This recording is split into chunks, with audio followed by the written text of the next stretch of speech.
Hello, friends. Welcome to Creative Medicine. In this lecture, we will learn about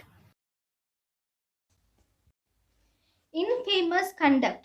Any conduct of a doctor which can be regarded as or is regarded as disgraceful and dishonorable by professional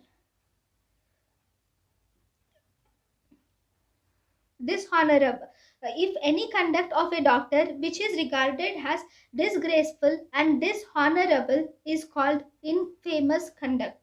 Medical Council of India releases a list of certain conduct, saying that if this list, if any one of the conduct is done by the doctor, then it can be considered as infamous conduct.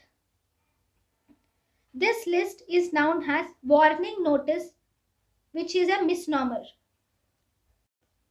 Warning.